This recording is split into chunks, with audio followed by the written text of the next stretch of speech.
Let's talk soaps now, and it's wedding day in the Dales for Aaron and John. But in true soap style, there are secrets and lies threatening to ruin their big day. Before we talk to actor Danny Miller about what fans can expect this week, let's take a look at tonight's episode. Oh, you're doing a terrible job at keeping your eye on my husband-to-be. I can't say much better for my best man either. He's gone AWOL. What are you talking about? Me and John, we've just seen each other. It's a good job I don't believe in bad luck. I thought you were supposed to keep your eye on all that stuff. Where's he going? What?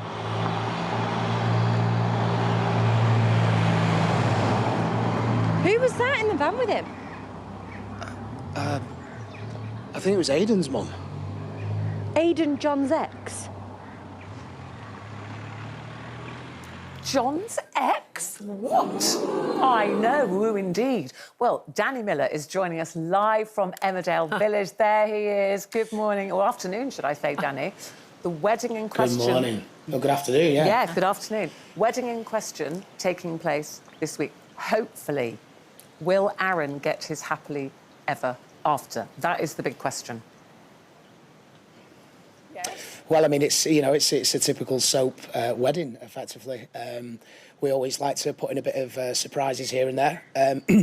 But I think what's interesting about this particular wedding episode is we've shot it away from kind of the soap format, and Richard Lynn, who's the director of the episode, is just amazing at his job. He's just fantastic at doing what he's doing, and he's made an incredible job of this fantastic sort of idea that it's all from John's imagination and what could go wrong and what John's imagining, and then snapping back into real time. So there was a lot of need and necessity to being directed by Richard throughout, and we trusted him, and it's brilliant. Ollie Farnworth, who plays John Sugden, delivers another amazing performance. There's a few surprises along the way, so I'm looking forward to seeing what people think of it this week.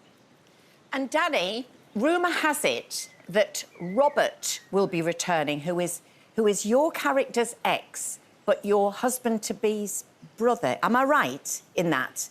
And that together you were called Robron. Is there likely to be a Robron... Rerun. A Robon Rerun. Yeah, to do Ron. It's so weird. It's so weird because the line's just gone down as you've asked that question. How odd is that? Now, look. I have to say this. You know, we're merely pawns in a massive chess set here at Emmerdale. We're actors, and what I will say is that there are some surprises. Whether that happens or not, I don't know. But certainly, what I can say is that originally, when this idea was pitched and thought about, Robert, whoever that is, wasn't part of the plan. But you know, you'll just have to wait and see. That's the idea of me being here. Otherwise, it would be boring if I told you either way. But I can't remember. Oh, nice. OK, so it's obvious this storyline's so complicated you're totally confused yourself.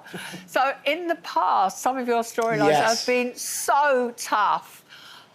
Not only must they have been quite hard to film, what were the viewers' reactions to them? What kind of feedback have you had over the years? I mean, I'm very, very lucky with my character because he's so sort of loyal and grounded, and you know, sort of hurt by so many things in his life that, you know, I kind of guess I relate a lot, or my character relates a lot to the audience, and it's helped sort of educate people and sort of reassure people that, you know, these things do go on in real life. We have to remember, of course, it's fictional, it's soap, but we try to portray an honest and true sort of performance and storyline that sort of help make people aware of these things that are going on in the world, and also not those that are going through it, for them to not sort of feel like they're on their own. So we're very, very lucky that we get to portray and get to tell stories of these nature. And my character's been involved in some of the biggest and the best. And I never take that for granted. I always feel very thankful when the producer says we've got another one for you. So I love my job. I love the people here, and it's always great to be able to get the public reaction who kind of go, yeah, we enjoyed it.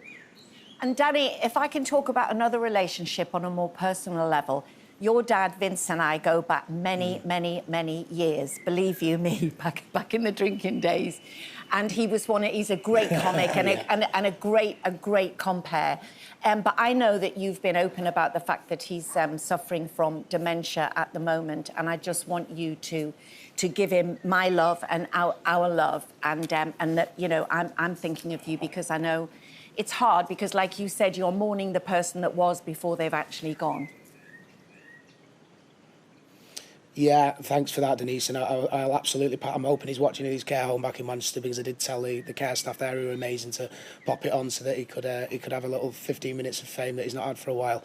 But yeah, he's a massive fan of you, Denise, and he always has been. And I know we've met on many occasions. But yeah, my dad is the reason I'm in this business. The truth of the matter is I've lost my dad, and that's hard for me to excuse me, that's hard for me to cope with, because I really, really miss him. I really miss picking up the phone to him. It's just not possible anymore.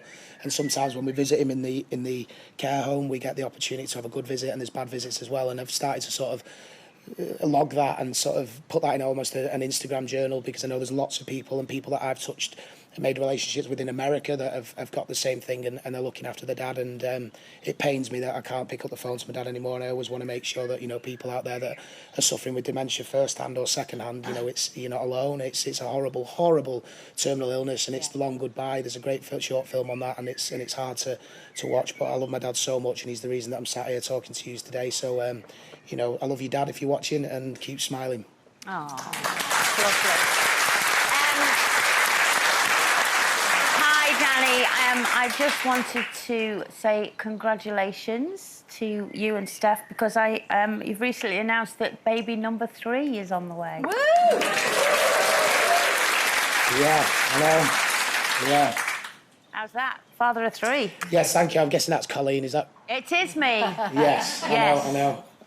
Yeah, I knew that voice. I've known that voice from your house many times, Colleen. Not like that. I know her son's. By the way, that's not me saying that. But yeah, it's crazy. I mean, we're so lucky. You know, we had a day where we thought we were never going to have a baby, and now we've got 3.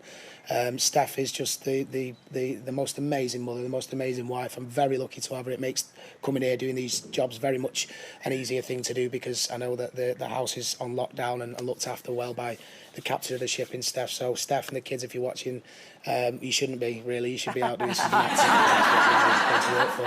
But it is. But yeah. It's lovely that. It's lovely, Danny, it's Ruth here, that you pay tribute to her, because you do work very, very long hours, and they're young children. They're only 3 and 2. Have they got any idea what Daddy does for a living? Have they ever seen you, and do they find that strange? Like, why is Daddy in that box?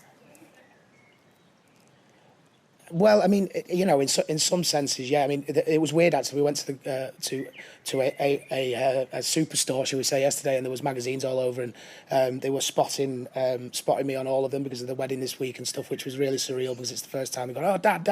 But I tend not to let them watch the Emmerdale. I mean, one, because it's on too late for them, they should be in bed, but also it might just be a bit confusing that I'm not kissing mummy, but I'm kissing another man.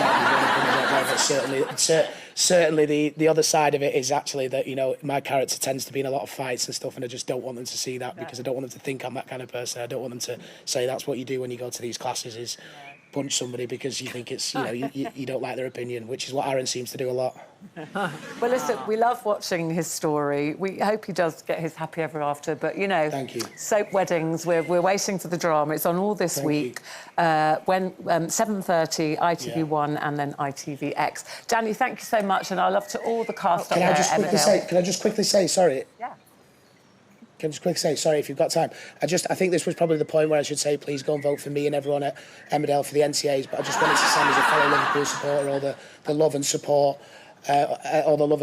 of all the victims of yesterday's tragedy in Liverpool, sending all my love and support, and I hope everyone's safe and sound. All my love, thank you. Absolutely.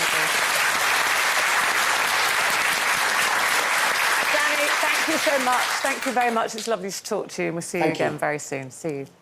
Oh, lovely guy. Oh, yeah, lovely guy.